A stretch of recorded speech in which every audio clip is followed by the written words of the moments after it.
Friends, आज मैं आपको बताता हूँ कि concept of patent and discuss the procedure for obtaining patent. एक एग्जाम में क्वेश्चन आता है कि explain the concept of patent and discuss the procedure for obtaining patent.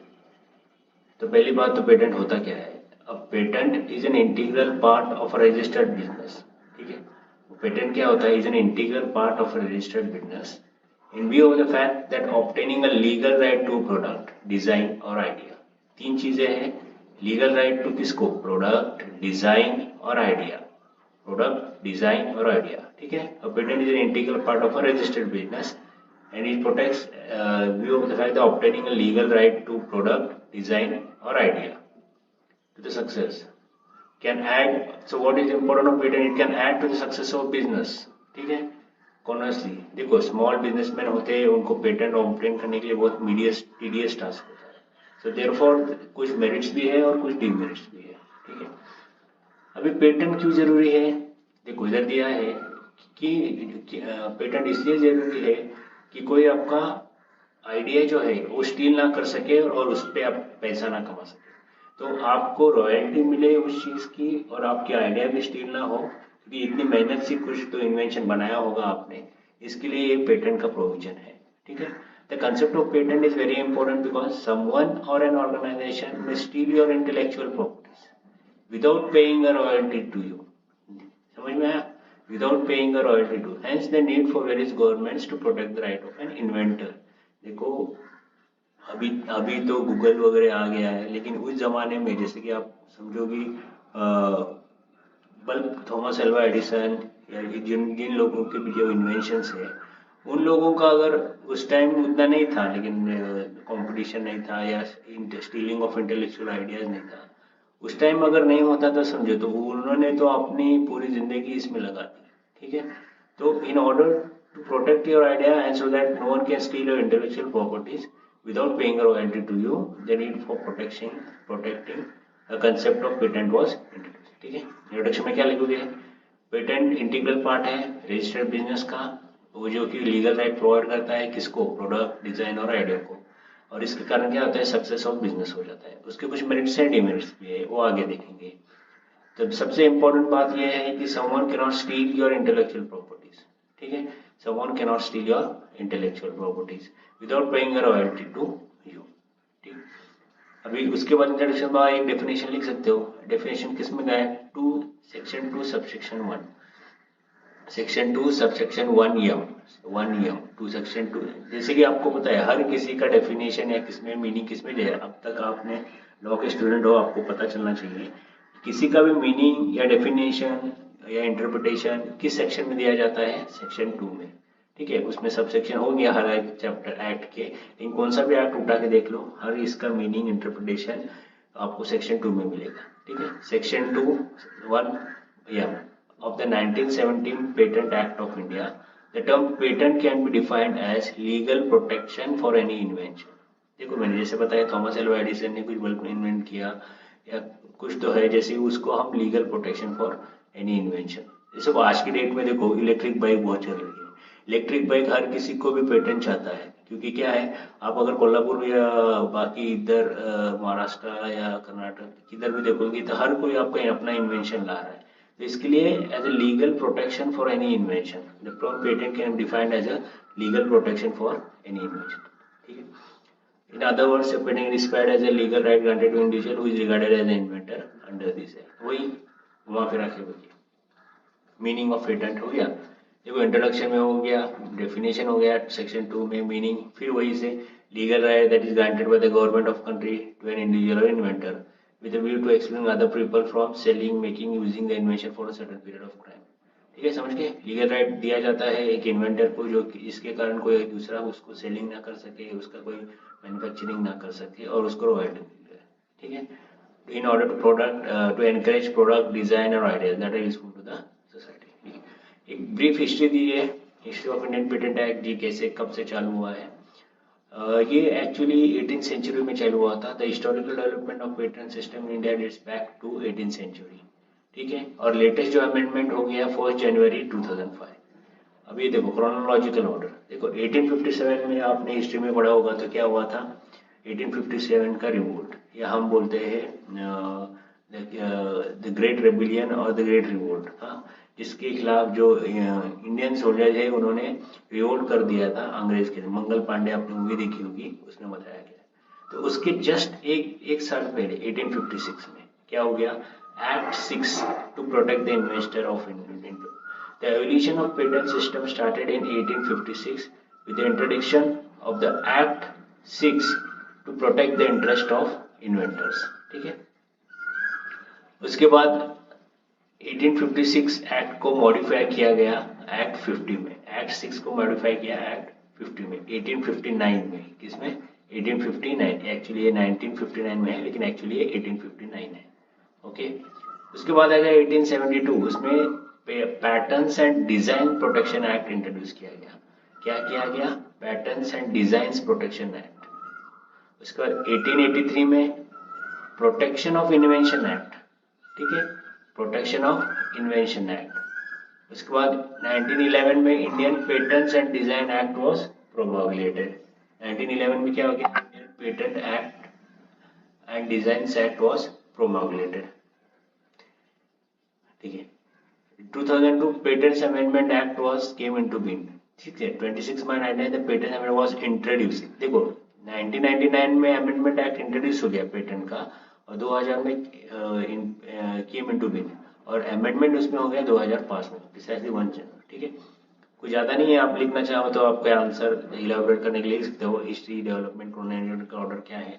1856 में एक एक्ट था, एक्ट 6, उसके ऑन बेसिस पहला पेटेंट सिस्टम स्टार्टेड इन एवोल्यूशन उसका।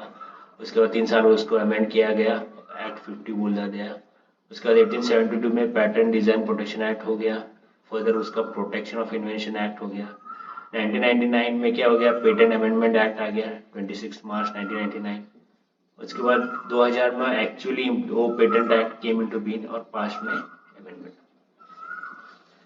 ठीक है। अब देखो advantages of patent act. Patent का एडवांटेजेस क्या है, the following are the benefits of protecting an invention. देखो आपके इन्वेंशन हो गए तो सबसे पहला बेनिफिट तो उसका मैंने बताया कि other people, stop other people from selling, making, importing, manufacturing और कॉपिंग योर इन्वेंशन। पेटेंट होने के कारण क्या हो जाता है, कोई दूसरा आदमी या दूसरे लोग आपका जो इन्वेंशन है वो सेल, मेक, इंपोर्ट या मैन्युफैक्चर और कॉपी नहीं कर सकते। तो इसलिए मैंने ये देखो रेड स्टॉप लिखा है, जिससे कि आप रिमेंबर कर सको। उसके बाद आपके कॉम्पिटिटर भी आपका कोई आइडिया स्टील नहीं कर सकते, जैसे you will be protected from a specific period of time, thereby keeping your competitors at bay, ठीक है। आपने सुना होगा एप्पल का कोई चोरी हो गया फॉर्मूला, या कोई सैमसंग ने चोरी कर लिया इसका आइडिया, मोटोरोला ने चोरी कर लिया, ऐसे बहुत सारे सुना होगा। तो इसके लिए प्रोटेक्शन दिया जाता है। और उसके बाद एडवांटेज क्या है, आपको रिकग्निशन मिलेगा, जाहिर सी बात है, कोई भी इन्वेंशन या साइंटिस्ट होता है उसका ऑब्वियसली उसको रिकग्निशन मिलता है। और थर्ड सबसे इंपॉर्टेंट बात, money. You can make money by licensing your protecting patent to whomsoever wants to your invention, ठीक है। और रॉयल्टी सबसे ज्यादा, company that want to use your invention will have to pay royalty. Royalty नहीं तो Royals tag, आप ऐसा remember कर सकते हो। पहली बात है stop other people from using selling. उसके बाद हो गया you will be protected for specific period of time, ठीक है। उसके बाद हो गया एक रिकग्निशन मिलता है, मनी मिलता है, मैक्सिमम डॉलर लिखा है, और उसके बाद companies will pay you royalty. Disadvantages क्या है, जैसे कि टेक्निकल इन्फॉर्मेशन आपने समझ गए पेटेंट के लिए दे दिया, process of application, technical information leak करके आपका इन्वेंशन चुरा सकते हैं, वो एक डिसएडवांटेज है in the process of application. Making some technical information about your invention to go public during the process, ऐसा हो सकता है, हम नकार नहीं सकते। उसके बाद ऐसा भी हो सकता है कि आपने एप्लीकेशन तो डाल दिया लेकिन उसमें बहुत बड़ा टाइम ले रहा है, take a lot of time, ऐसा होता है। गवर्नमेंट का कोई प्रपोजल है, this take a lot of time, a lot of things में have change before your application will run. ऐसा भी हो सकता है कि आपने इन्वेंशन कर लिया लेकिन उसके बीच में क्या हो गया, किसी और ने कोई इन्वेंशन कर लिया वही आइडिया पे, हो सकता है। टेक्निकल इन्फॉर्मेशन लीक हो सकती है, टाइम चम जा सकता है। उसके बाद patent will cost inventor money whether the invention success और नॉट। देखो पेटेंट के लिए आपने अप्लाई किया लेकिन आपका अप्रूव होगा वो नहीं होगा वो बात की बात है, लेकिन आपको उस एप्लीकेशन में एप्लीकेशन की फी अगर देखोगे नियर अबाउट 60,000 45,000 ऐसी फीस है। ठीक है, तो अगर अप्रूव हुआ तो ठीक बात है, नहीं हुआ तो फिर से भरो, तो वो एक डिसएडवांटेज आप मान सकते हो। Your patent may lapse when you fail to pay the annual fee. ठीक है, सबसे और अगर आप रिन्यू नहीं करते हो उसका जो ड्यूरेशन में है तो आपका पेटेंट क्या हो जाएगा, लैप्स हो जाएगा। ठीक है, ठीक है, अब तक तो समझ में आ गया क्या क्या बोला मैंने। इंट्रोडक्शन में बोला पेटेंट क्या होता है, रजिस्टर्ड बिजनेस का इंटीग्रल पार्ट होता है और ये प्रोटेक्ट करता है लीगल राइट, प्रोडक्ट डिजाइन और आइडिया को। उसके बाद हो सकता है स्मॉल बिजनेसमैन वेरिएशन डिमेरिट्स है, कोई आपका आइडिया स्टील ना कर सके without paying your royalty to you. ठीक है, उसके बाद क्या डेफिनेशन किसमें गया है, सेक्शन 2 सेक्शन 1 या उसमें क्या वही बोला गया है, legal protection for any invention, patent can be defined legal protection for any invention. Meaning of patent वही फिर से आप लिख सकते हो, लीगल राइट ग्रांटेड, इधर गवर्नमेंट का इंपॉर्टेंट रोल है, ऐसा बोल सकते हो, granted by the government to individual excluding other people from selling making or using the invention. Next है ब्रीफ हिस्ट्री, मैंने बता दिया पहले 1856 था, एक्ट 6 था, उसका 72 पैटर्न डिजाइन आ गया, उसके बाद इंडियन पेटेंट डिजाइन एक्ट आ गया, 99 पेटेंट अमेंडमेंट एक्ट आ गया, उसके अमेंडमेंट होके 2005 में पेटेंट अमेंडमेंट एक्ट। एडवांटेजेस क्या है मैंने बताया, stop other people from stealing, उसके बाद रिकग्निशन मिलता है, कॉम्पिटिटर्स पे होते हैं, उसके बाद आप मनी बना सकते हैं, यू कैन मेक मनी, और invention will fetch you royalty. ऐसा देखो ये 3 चीज है, स्टॉप, डॉलर लिखा है, money, Royals tag, recognition. Disadvantage क्या है, टेक्निकल इंफॉर्मेशन लीक हो सकती है, टाइम प्रोसेस ज़्यादा लग सकता है, पैसा चला जाता है, पैसा टाइम, हम नॉर्मल लैंग्वेज में बोलते पैसा टाइम सब बर्बाद हो गया, सब बर्बाद हो गया ऐसा बोल सकते हैं। तो इन्वेंटर का मनी चला जाता है, lot of time, technical information और लैब्स न होने के कारण आपको एनुअल फी, आपका इन्वेंशन लैब्स हो जाएगा अगर आपने एनुअल फी पे नहीं किए तो। अब सबसे इम्पोर्टेंट बात है, हम आते हैं प्रोसीजर फॉर ऑब्टेनिंग पेटेंट। ठीक है, procedure for obtaining A patent, आपको मैं एक रोबोट मूवी इसके बाद स्लाइड में दिखा दूंगा, उसमें आपका क्विक रिवीजन हो जाएगा। देखो रोबोट मूवी में आपने देखा है कि वो रजनीकांत होता है, उसको पेटेंट के लिए अप्लाई करता है, रोबोट वो चिट्टी जो रोबोट जो होता है उसके लिए अप्लाई करता है, तो उसका प्रोसेस उस हिसाब से आप सोचो। तो प्रोसेस क्या है, पहला स्टेप क्या हो सकता है, you must send an application to obtain a patent, send an application to the Indian patent office. ठीक है, फिर the following procedure is there, पहले क्या है, detail explanation of an invention, आपको पहले डिटेल एक्सप्लेनेशन देना पड़ेगा। उस डिटेल एक्सप्लेनेशन में क्या देना पड़ेगा, ये एरिया ऑफ इन्वेंशन कौन सा है, ठीक है, वो एजुकेशन से रिलेटेड है, वो टेक्नोलॉजी से रिलेटेड है, तो पहली बात उस एक्सप्लेनेशन डिटेल एक्सप्लेनेशन में क्या होना चाहिए, एरिया कौन सा है, डिस्क्रिप्शन देना पड़ेगा उस इन्वेंशन का कि क्या है, उसका बेनिफिट्स क्या है, how does it work, how does it work, मतलब जो भी हो सकता है, और एडवांटेजेस क्या है उस इन्वेंशन के, और उसका लेबोरेटरी में आपने ये किया है उसका ट्रायल लिया है क्या, copy of laboratory record should be attached. ठीक है, पहले तो पहला पॉइंट है कि आपको डिटेल एक्सप्लेनेशन देना पड़ेगा, आपको इन्वेंशन को क्या होता है डिटेल एक्सप्लेनेशन देना पड़ेगा, जैसे कि एरिया ऑफ इन्वेंशन उसका क्या है, डिस्क्रिप्शन क्या है उसके बारे में थोड़ा बहुत, कैसे काम करता है रोबोट, आप रोबोट में ही ध्यान में रखो चिट्ठी, आपको बारह समझ में आ जाएगा हर point. Advantages of invention, copy of laboratory record जैसे ट्रायल लिया है, फर्स्ट स्टेप हो गया, एक्सप्लेनेशन दे दिया। उसके बाद आपको उसके स्केचेस निकालने पड़ेंगे, डायग्राम्स निकालना पड़ेगा, ड्राइंग्स करना पड़ेगा, and explain the working of invention. ठीक है, विजुअल इलस्ट्रेशन से आपने देखना पड़ेगा, देखो include sketches, diagrams, drawing and also explain the working of invention. Step 2, देखो ये सब रिवीजन प्रोसीजर है ना, ये at the end of the video में आपको एक क्लिप दिखाऊंगा उस मूवी की, आपको सब समझ में आ जाएगा कि प्रोसीजर क्या है। देखो इंक्लूड स्केचेस, ठीक है, पहला डिटेल एक्सप्लेनेशन दे दिया, उसके बाद स्केचेस, डायग्राम्स, ड्राइंग्स बना लिए। ठीक है, उसके बाद चेक वेदर योर आइडिया और इन्वेंशन इज पेटेनेबल, आपको पहले देखना पड़ेगा, गूगल पे जाके गूगल सर्च करना पड़ेगा कि मेरी आइडिया पेटेनेबल है क्या सचमुच में, या किसी और की भी आइडिया ये नहीं है ना, नहीं तो फिर आपको उधर ही उस, अब आप आगे चल के भी आपका एप्लीकेशन रिजेक्ट हो जाएगा किसी और ने बोला, तो आपको इधर गूगल करना पड़ेगा।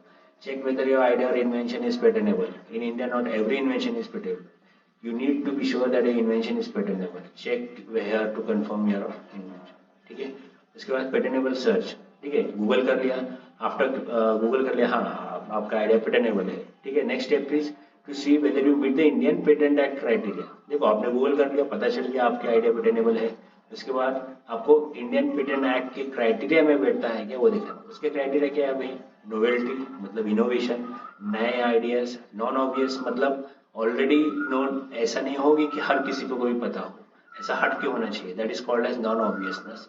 उसका इंडस्ट्रियल एप्लीकेशन क्या होना चाहिए और उसका इनेबलिंग क्या होना है। 4 पॉइंट है। देखो पहला स्टेप मैंने बोला डिटेल एक्सप्लेनेशन दे दो उसमें किस चीज़ का है वो। उसके बाद drawing sketches explain the works of invention. उसके बाद आपको गूगल सर्च करना पड़ेगा आपका आइडिया और इन्वेंशन या पेटेंटेबल है क्या। गूगल सर्च होने के बाद आपको देखना पड़ेगा कि वो इंडियन पेटेंट एक्ट के क्राइटेरिया में बैठता है क्या, अगर है तो कौन से 4 क्राइटेरिया है, novelty, non obviousness, industrial application, enabling. जैसे कि चिट्ठी को आपने देखना पड़ेगा नया आइडिया है क्या, उसका इंडस्ट्रियल एप्लीकेशन क्या होता है। ठीक, नेक्स्ट हो गया 3 पॉइंट हो गए, सर्च हो गया, आइडिया भी देखे, क्राइटेरिया में फिट हो गया उसमें देखे। उसके बाद आप आगे बढ़ सकते हो, make a decision whether to go ahead or not. इधर भी आपको एक टाइम मिलेगा, आपको सोचना पड़ेगा कि सचमुच में मैं आगे बढ़ूँ या ना बढ़ूँ। कि जैसे कि चिट्ठी में रजनीकांत सोचता है कि आपने मूवी देखी होगी कि उसने तो आइडिया उसने बना दिया एक दोनों आइडिया कि वो किसी की जान बना सकता है, लेकिन जान बचाया तो देखा ना वो लड़की का सीन, उसमें क्या है कि वो लड़की को आग से बचाया जाता है लेकिन उस पर कितनी कंट्रोवर्सी हो जाती है। ठीक है, ठीक है, तो उसमें आदमी सोचने पड़ जाता है कि मैं आगे जाऊँ या ना जाऊँ। ठीक है, make a decision whether to go ahead or not. ठीक है, ये सब आपको एंड ऑफ द लेक्चर में समझ में आ जाएगा एक क्लिप के द्वारा। The patentable search above will help you decide whether to carry out your patent application or not. The search will save your money, time, effort. ठीक है, मैंने बताया आपको पैसा, पानी और आपकी मेहनत सब वाया नहीं जाएगी, इसलिए your money, time, effort should be save.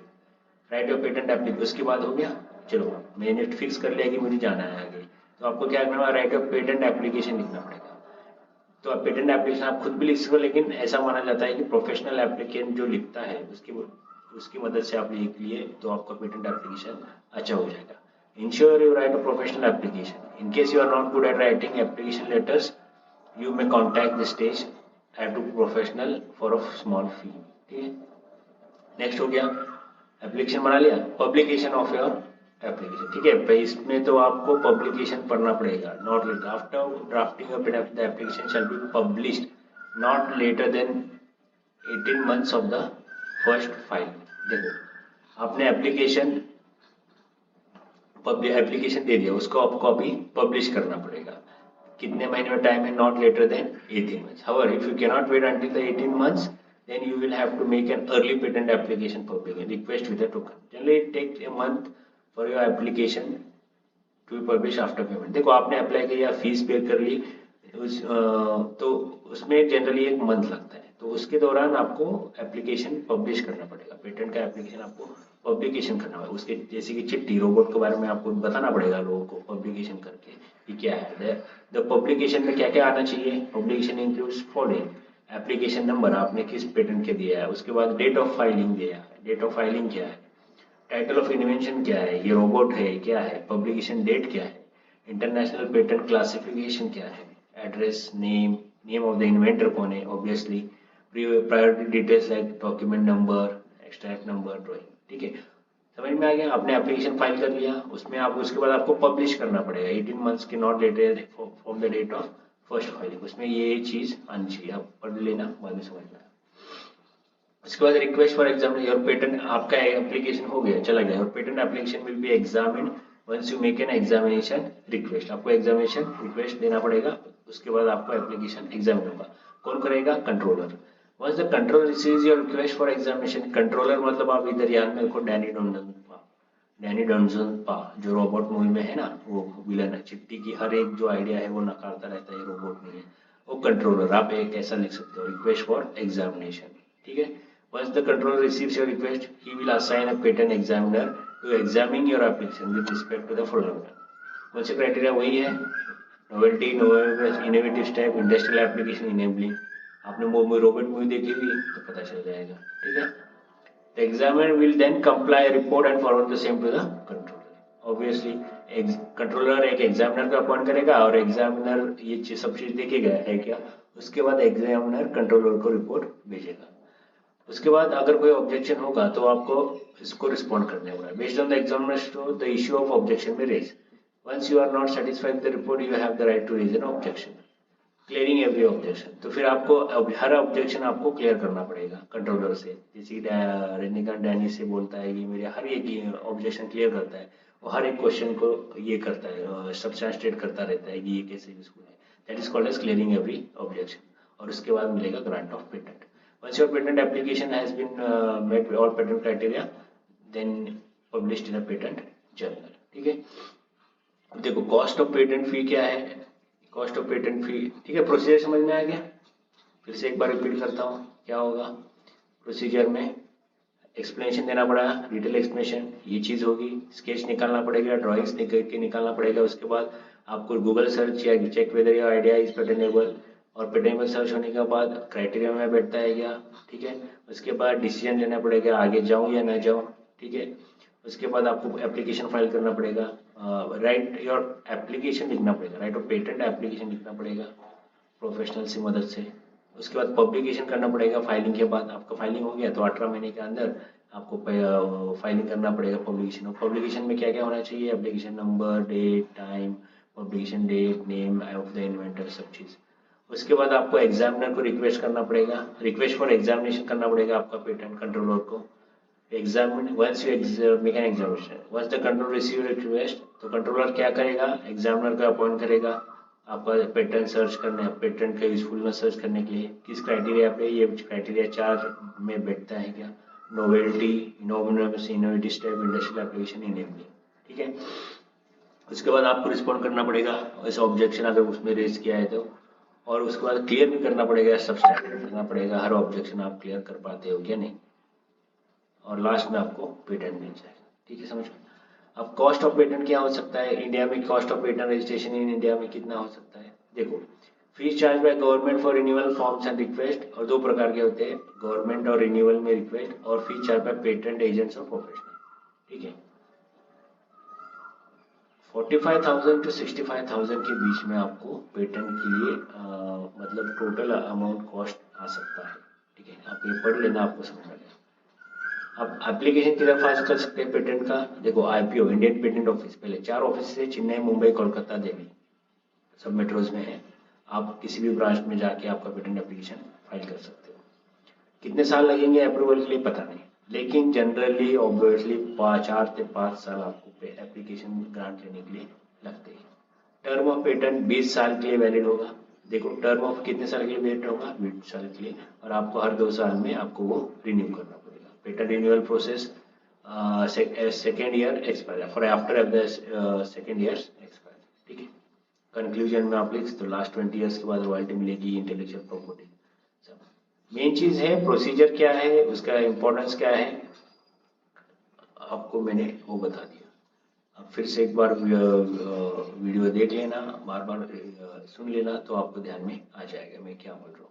ठीक है, इस तरह से आपको ये आंसर आराम से हो सकता है। Concept of patent, discuss the procedure for obtaining patent. ठीक है, मैं आपको प्रोसीजर कैसे रिमेम्बर करने के लिए, एज आई टोल्ड यू, मैं आपको एक क्लिप दिखाता हूँ, उसके बाद आप आराम से इसको समझ सकते हैं। ठीक है, मैं आपको बताता हूँ।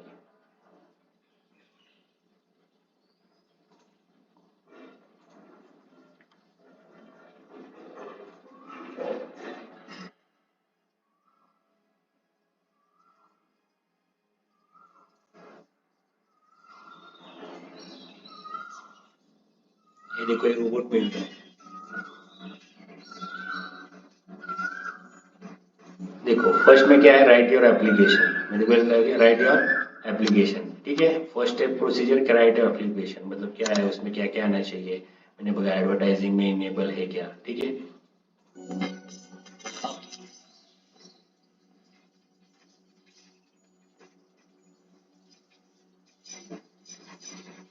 ठीक है,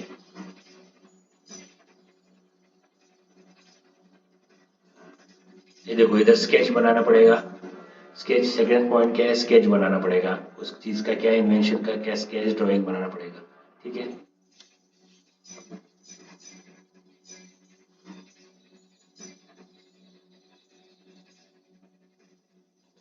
थर्ड स्टेप क्या होगा, आपको क्या करना पड़ेगा, जैसे कि इधर मैंने बताया थर्ड स्टेप क्या होगा, होना चाहिए उधर का, थर्ड स्टेप क्या होना चाहिए, पहला स्टेप तो क्या हो गया, राइट डाउन डिटेल एक्सप्लेनेशन देना पड़ेगा आपको इन्वेंशन का, स्केचेस डायग्राम बनाने, weather your idea is patentable, आपको गूगल सर्च करना पड़ेगा, लोगों से बात करनी, weather your idea is patentable. ठीक है, पेटेंटेबल सर्च और इंडस्ट्रियल एप्लीकेशन के हिसाब से। ठीक है, बताता हूँ, देखो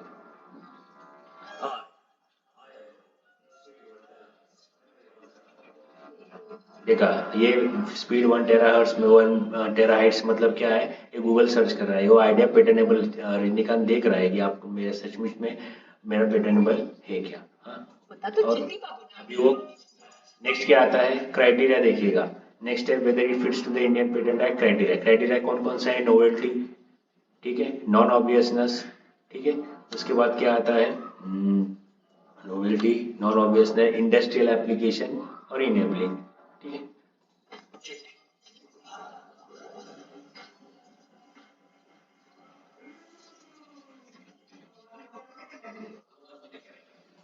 ये देखो अभी हो गया, पेटेंट आइडिया है कि गो अहेड, उसके बाद क्या करेगा, वो गो अहेड, उसके बाद वो क्या करेगा कि एप्लीकेशन फाइल करेगा। मैंने देखा इधर क्या बोला, पेटेंट सर्च हो गया, make a decision whether to go ahead हो गया, right your patent application file करेगा, पब्लिकेशन और एप्लीकेशन उसमें ये चीज होनी चाहिए, ठीक है।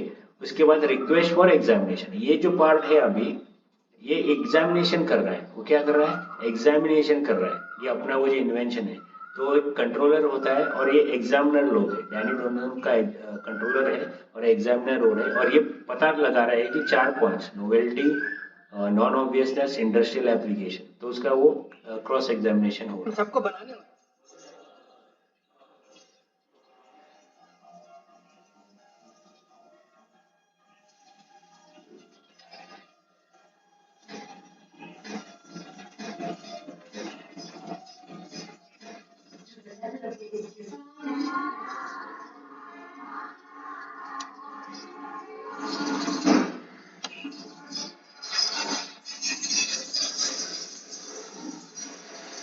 देखो इसका यूजफुलनेस क्या है, इंडस्ट्रियल एप्लीकेशन आप लिख सकते हो, इंडस्ट्रियल एप्लीकेशन ये चोर उच्चर लकम्बे इन सबको ये उसका बेनिफिट हो सकता है, ठीक है।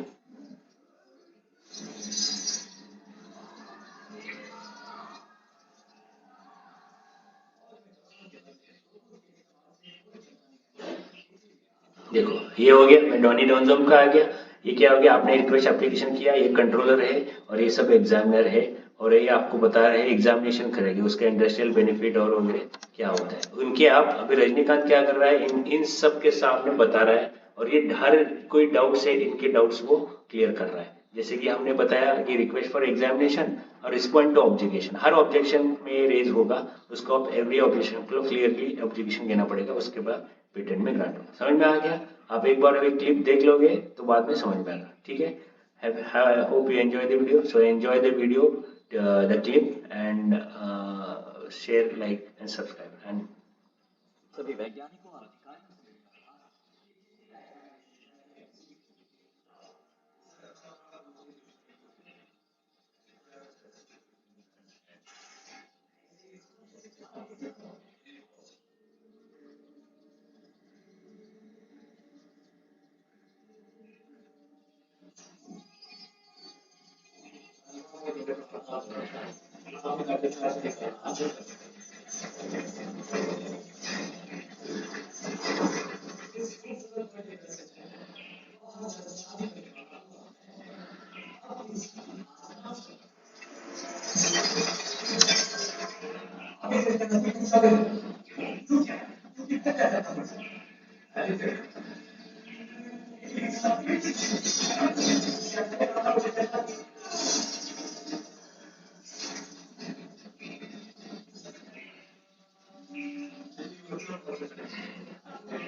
ठीक है दोस्तों, आपको समझ में आ गया मैं क्या बताना चाह रहा था। ये जो है वो आप क्वेश्चन इस हिसाब से ध्यान में रखो तो आपको समझ में आ जाएगा। बार बार ये जो वीडियो है उसको लाइक करो, सब्सक्राइब करो, और इम्पोर्टेंट बात है आप जब तक जितना सुनेंगे उतना आपको याद रहेगा इस पिक्चर मेमोरी से। ठीक है, I hope you like the video. तो वीडियो थोड़ा सा लंबा हो गया लेकिन एक आंसर के लिए सफिशिएंट है।